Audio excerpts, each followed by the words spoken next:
அண்மை செய்தி. சென்னை, திருவள்ளூர், காஞ்சிபுரம் உள்ளிட்ட 8 மாவட்டங்களில் அடுத்த 3 மணி நேரத்திற்கு மிக அதிகமான மழை இருக்கும் என வானிலை ஆய்வு மையம் தெரிவித்திருக்கிறது. கூடுதல் விவரங்களோடு செய்தியாளர் லிபிகா நம்மோடு இணைப்பில் இருக்கிறார்.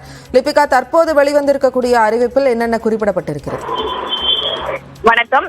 தமிழகத்தில் இன்று பிற்பகல் 1 மணி வரை மழை தொடரும் என சென்னை வானிலை ஆய்வு மையம் தகவல் தெரிவித்திருக்கிறது.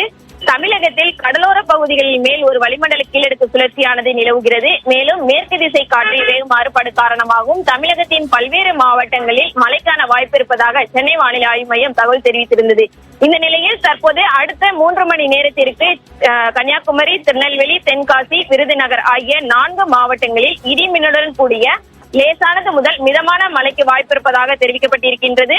மேலும் சென்னை, திருவள்ளூர், காஞ்சிபுரம், செங்கல்பட்டு ஆகிய 4 மாவட்டங்களில் அடுத்த 3 மணி நேரத்தை பொறுத்தவரை லேசானது முதல் மிதமான மழைக்கு வாய்ப்பு இருப்பதாக தெரிவித்துள்ளது. தமிழகத்தை பொறுத்தவரை மழை தொடர்ந்து வரக்கூடிய நிலையிலும் சென்னை மற்றும் அதன் புறநகர பகுதிகளில் நேற்று நள்ளிரவில் இருந்தே தொடர்ந்து மழை விட்டுவிட்டு பெய்து வரக்கூடிய நிலையில் இன்றும் பிற்பகல் 1 மணி வரை சென்னை உள்ளிட்ட 4 மாவட்டங்களுக்கும் லேசானது முதல் மிதமான மழைக்கு வாய்ப்பு இருப்பதாக சென்னை வானிலை ஆய்வு மையம் தகவல் தெரிவித்துள்ளது.